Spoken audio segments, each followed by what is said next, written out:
akan perubahan. Kita tukar kerajaan Tuhan. Tuan-tuan dan perempuan yang saya hormati sekalian, saya ucap tahniah dululah kepada Datuk Mongo dan rakan-rakan karena supaya mengadakan perjumpaan kita pada petang ini, dan juga tuan rumah yang kita gunakan. Dan terima kasih khas kepada Tuan Haji Muhammad Sabu kerana sudi datang. Beliau ini seorang pemimpin yang digerudi oleh UMNO umpamanya. Kalau Tuan Haji Muhammad Sabu datang satu tempat ini, UMNO getar, ya. Dan beliau yang terkenal. Selama ini kebanyakan kita dengar dan lihat ucapan-ucapan beliau dalam internet dan sebagainya. Tapi petang ini kita lihat sendiri beliau berucap. Nah, saudara sekalian, saya pendekkan kerana beliau ini mempunyai dua program yang saya difahamkan. Saya juga mempunyai dua program lagi petang ini, maka saya pendekkan. Saudara sekalian, tadi jam 11 kami dan rakan-rakan ke airport untuk menjemput Tuan Chua, saudara Tian Chua. Dan saya difahamkan, saya lepas ini bertelepon dengan Tian Chua sebelum dia naik kapal terbang. Dan beliau mengatakan bahawa beliau bersama-sama dengan Tuan Haji Muhammad Sabu. Dan saya teks, saya bilang, Tuan Tian Chua, Immigration Sabah tidak akan benarkan kamu masuk Sabah. Tolong telefon kami setelah menginjak di airport KK. Selepas itu beliau turun, saya bersama-sama dengan Tuan Haji Muhammad Sabu, kata beliau. Jadi lepas itu bilang belum ada. Sejenak kemudian kita jumpa Tuan Haji Muhammad Sabu keluar daripada arrival hall. Dan Tian Chua kata saya sudah ditahan di airport. Jadi kita mau coba untuk minta kebenaran untuk berjumpa 1 minit sama beliau pun. Rupa-rupanya beliau ini ditahan, dimasukkan dalam satu pejabat, diperlihatkan satu surat daripada pengarah Imigran Sabah, dan diberi keterangan bahawa Kerajaan Negeri Sabah pimpinan Ketua Menteri sementara mengarahkan supaya beliau tidak dimasukkan ke dalam Sabah, yaitu Datuk Musa Ahmad. Nah, saudara sekalian, beliau diiring balik ke kapal terbang yang sama, pesawat yang sama. Beliau berada di Kota Kinabalu hanya setengah jam. Dan baru tadi saya telepon beliau, beliau selamat sampai ke Kuala Lumpur. Tapi ada satu kawan memperlihatkan satu gambar dalam handphone bahawa menunjukkan beliau ini mishandle oleh pegawai polis dan sebagainya.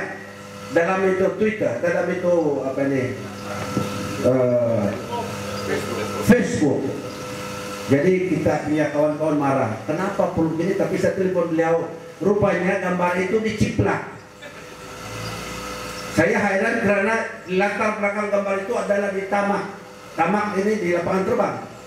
Setahu saya beliau tidak pernah keluar di lapangan terbang, di tamak. Keluar airport, masuk pejabat imigrasi balik. Dan beliau berpesan pada saya, jangan percaya itu gambar ciplak UMNO. Jadi saya bersyukurlah. Jadi tuan-tuan dan perempuan, beliau tadi sempat mengatakan tolong sampaikan pesan saya kepada rakan-rakan, kepada kita semua di sini. Jadi saya sampaikan salam. Saudara sekalian, saudara Tian Chua ini bersama dengan Timbalan Presiden PAS ini dua pemimpin yang bukan senang untuk digertak. Semalam jam 11 malam saya bertelepon dengan beliau. Dia memaklumkan kepada saya bahwa keretanya remuk dipukul di Negeri Sembilan. Nasib baik mereka juga mempunyai strategi. Tian Chua tidak dalam kereta itu, dia di kereta yang lain. Dan tempat ceramah itu diserang dengan kayu, batu dan sebagainya. Saya ingat Tuan Haji Muhammad Sabu ini banyak pengalaman tentang perkara ini. Jadi apabila publicity ke atas serangan kekerasan UMNO kepada jelajah Pakatan Rakyat tersebar luas dalam internet, UMNO merasa malu sedikit. Ada malu. Sekarang dia ada taktik baru lagi. Taktik baru ini bukan menggunakan kayu dan batu. Kita dimaklumkan di Johor, kita nampak lebih gambar Apabila ada penjumpalan Pakatan Rakyat di sini, mereka buat 50 meter sebelah. Semasa Datuk Seri Anwar mengucap, mereka mainkan negaraku. Terpaksa Datuk Seri Anwar pun berdiri menghormati negaraku. Saya dipahamkan Lim Kuan Eng pun kena. Tetapi kalau negaraku dimainkan, pertama kita hormat. Tetapi kalau negaraku itu dimain berkali-kali, itu menunjukkan mereka sendiri UMNO Barisan Nasional tidak sama sekali menghormati negaraku, seolah mempergunakan. Nah, ini tindakan yang desperate. Itu di Semenanjung. Tuan Haji di Sabah ini belum sampai begitulah. Setakat kita ini dilimpar kepala ikan buruk. Itu adalah. Dan juga kejadian di Star City baru-baru ini, mereka menghantar kumpulan belia-belia, tetapi mereka, kata orang Sabah, jarak, kedapatan. Ini sini kita kedapatan. Jadi rupanya pemuda-pemuda Pakatan Rakyat ini kalau dicabar tidak boleh main-main. Jadi ya kita boleh tolak. Dan cerita itu ditebalik pula. Dia bilang ini mahasiswa untuk melihat bas jelajah itu.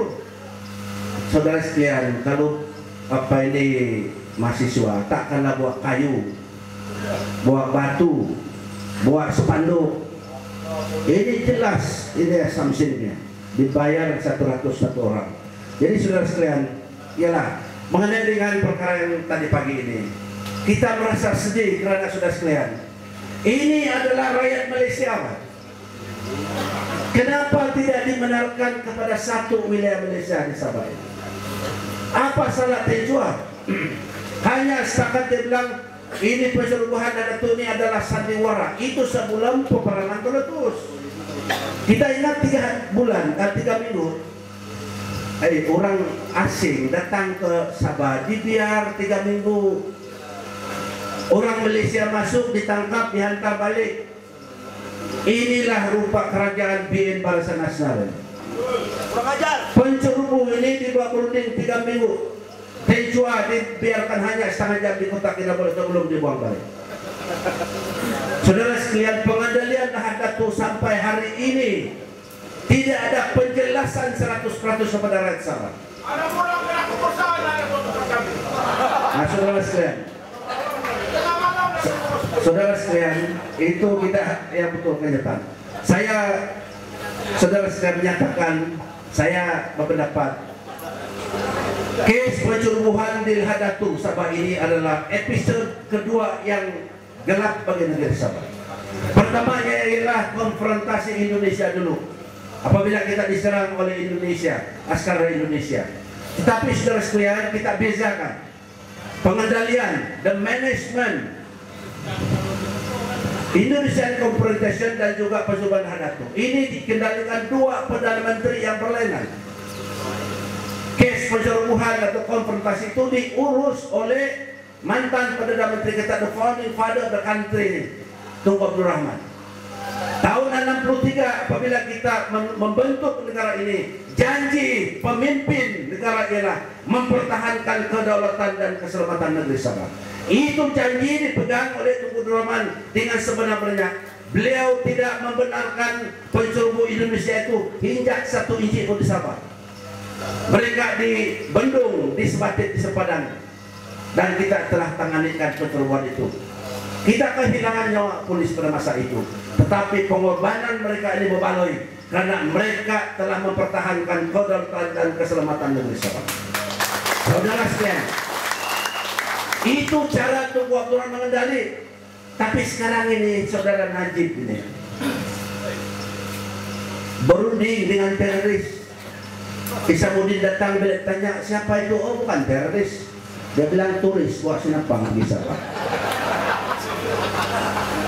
Nanti Tejua cakap ini sejawara kerana saudara sekalian, kalau Najib tangani pencerobohan hadap ini sama dengan cara Tunku Abdul Rahman, kita tidak kehilangan nyawa polis dan askar begitu banyak. Saudara sekalian, saudara Datuk Kafir berucap di transit dulu. Dia mengatakan apa ini kecundangan beberapa apa ini anggota kita itu adalah karena campur tangan pemimpin-pemimpin politik. Saya lihat saudara-saudara, apabila saudara Jahid dan Samudin memaklumkan dalam press conference bilang, ya itu sasaran bom ada. Dikali tengok gambar bangkai saudara pun sudah nabuntung apa? Nabuntung. Saya tengok ini budak dua ini patut resign lah, janganlah kendali dua kementerian yang penting. Bagilah orang yang lain kali macam Datuk Tun Haji Muhammad Sabu, dia boleh tangani perkara ini nanti selepas pengetahuannya. Nah, saudara sekalian, pilihan kali ini berlainan. Saya tidak sentuh ada tu ya, saya tidak sentuh perkara. Kita mau dengar Tun Haji Muhammad Sabu. Saya hanya berfungsi bahawa pilihan raya kali ini lain daripada yang lain. Pertamanya, saudara sekalian, pilihan kita ialah sama ada kita pertahankan negeri Sabah ini dalam Malaysia, ataupun kita serahkan Sabah ini kepada orang asing, yaitu kepada PTI sebanyak 1,3 juta yang sudah ada berada tempat kita. Pilihan ini jelas. Pilihan ini lebih penting daripada tangki satu Malaysia. Pilihan ini lebih penting daripada BRIM, kelas mata, basikal, motosikal dan sebagainya. This is a real choice for the people of Sabah. We have to make a choice.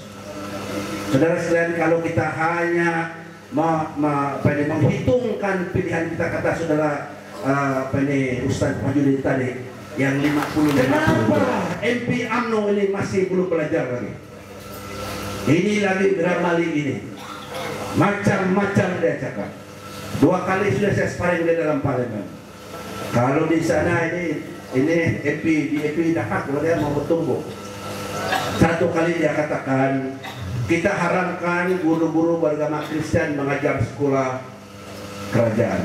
Dalam surat kabar saya tanya, Muhyiddin, timbalan Perdana Menteri yang menunggu jadi Perdana Menteri.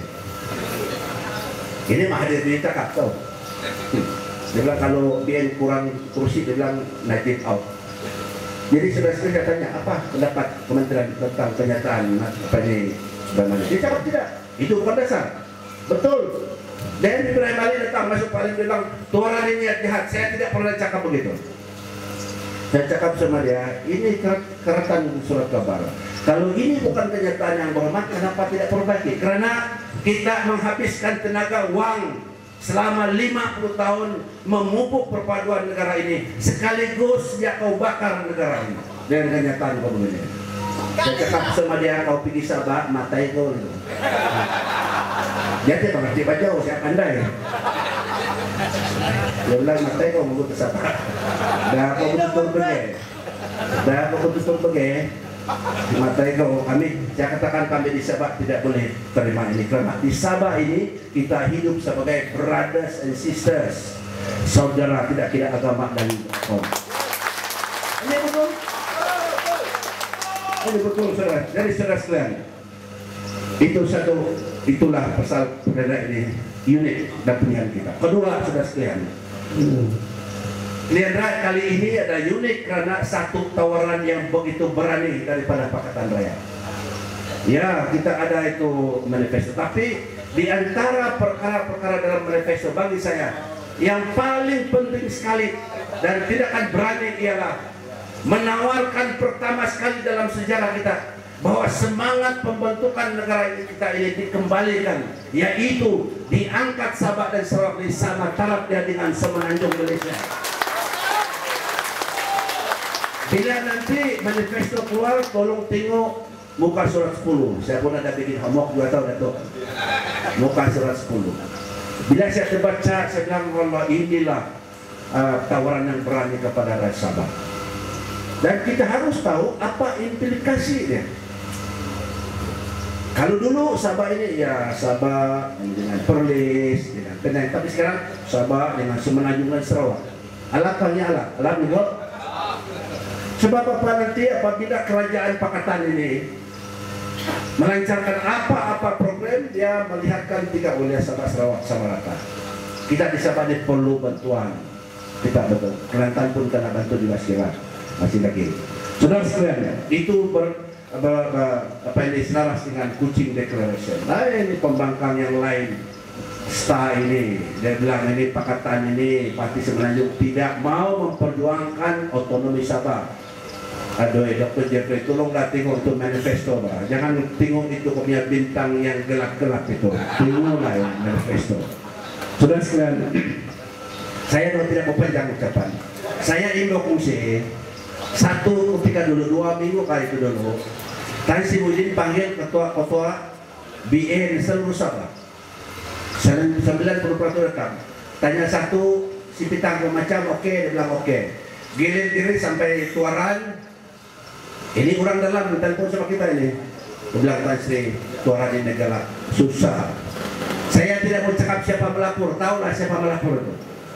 Surat begini nih, Tuaran ini susah, galak, dia bilang. Ini laporan UMNO kepada UMNO, tahu, bukan kita yang lapor. Tan Sri Muhyiddin bilang dia punya muka tukar warna sedikit. Dia bilang boleh menang kan? Tan Sri mudah-mudahan menang juga, dia bilang. Betul itu? Boleh menang KBN itu orangnya nih. Kita begitu peran tidak aja gitu. Jadi sudah dia tahu beda ini. Nah, apa yang dia buat sekarang dia Ambor project. Pertama sekali ada jalan ke rumah di semen. Tapi kawasan-kawasan kubu kuat UMNO saja. Beliau prihatin janji ditepati dan sebagainya. Jadi sudah sekalian. Lepas itu jalan raya. Jadi apabila kita ini keluar dari BN 3 Tan Sri KDN yang disentuh oleh Dato' Ya tadi, Tan Sri Parin, Tan Sri Benet, Tan Sri Guru, dia tengok wah ini satu orang toran ya, budak toran nakal lah keluar BN. Jadi apa dia cakap, matai lagi pintu. Dia bilang kalau 1 lawan 1 dia takut, terus ada buat satu gabungan itu apa itu? Tataba. Wah, dia bilang perpaduan kaum KDN. Saudara sekalian, Datuk kalau ada sini ya, ada tuh bungku ada sini. Tahun 2007 saya memperlawakan 3 pemimpin di Tulang sana. Saya bilang kamu bersatulah. Gong yang 5 kaki di barat itu masih ada, tanda tangan masih ada sana. Nasib saya tidak kasih sama di sini. Pak Heri masa itu bilang, okay, from now on I will be the catalyst. Saya pengecetus, saya pimpin ini. Mana ada? Bila ini budak Tuhan lari baru lah, ini dusun Tuhan lari baru bilang terpaksa kita kawan-kawan ini tahu.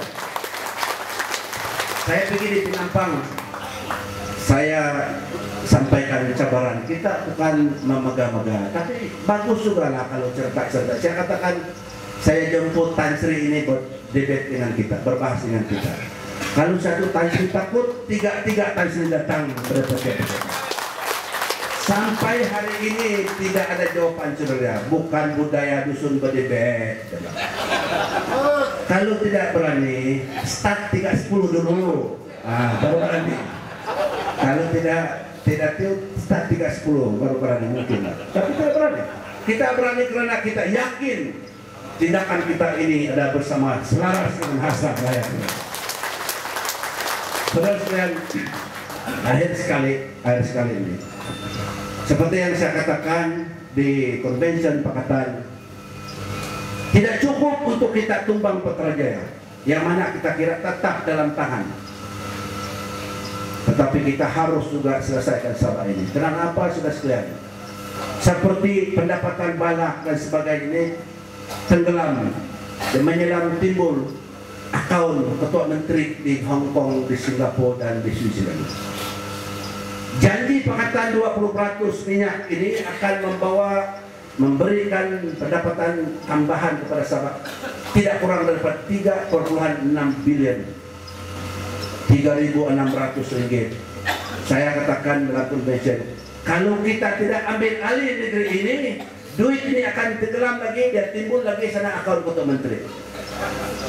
Alam dua tuh selesai tidak Sabah.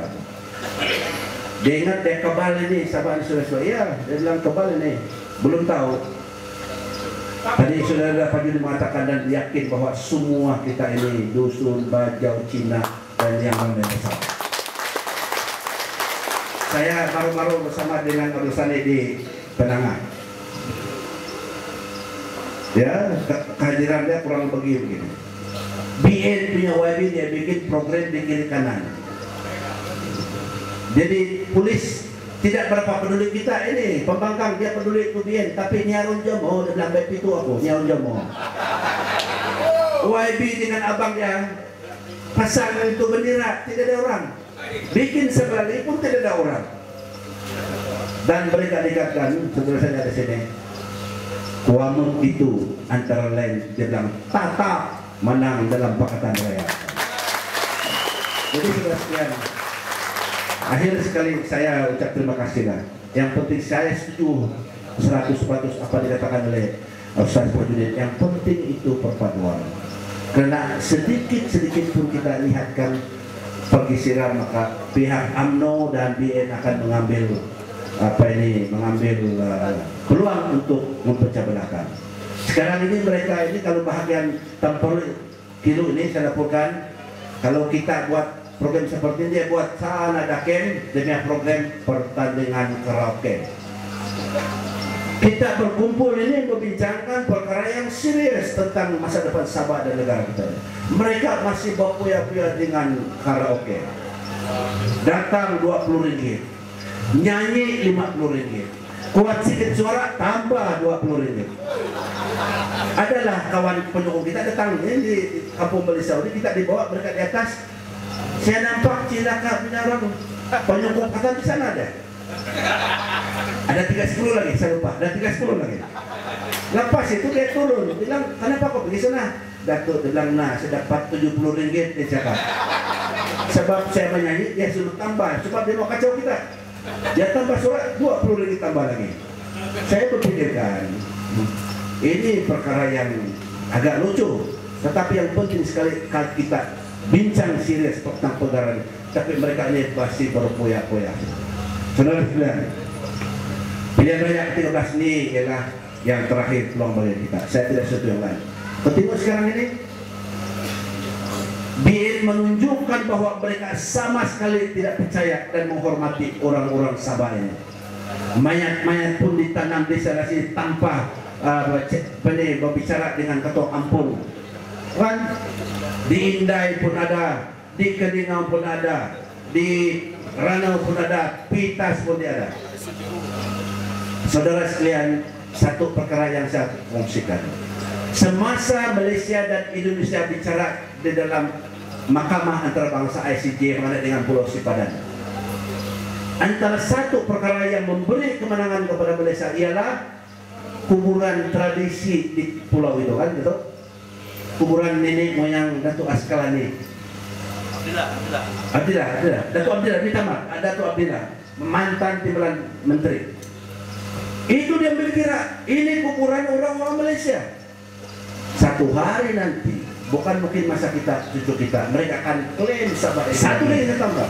Satu hari nanti, apabila 1,3 juta PTS Sabah ini mendapat keretan, mereka akan menuntut satu referendum. Kita berapa orang sudah? Idan bangsa mah campur berapa? Dasar United Nations bila menang referendum, dia akan menang. Lihat Timur-Timur, macam mana pun kita ini orang asal rakyat Malaysia bisa mempertahankan Sabah ini dalam Malaysia. Tetapi kalau kita sudah outnumbered oleh PTI dengan IC, mereka akan menang dalam referendum. Jangan main-main, ini akan terjadi. Jadi saudara-saudara, ini sebelum terjadi ini kita bendung ini, kita ganti Barisan Nasional ini dan kita anugerahkan Pakatan daripada kerajaan. Terima kasih saudara-saudara. Selamat berjuang dan selamat menang nanti pada 13 ini. Terima kasih. Kita putar keras.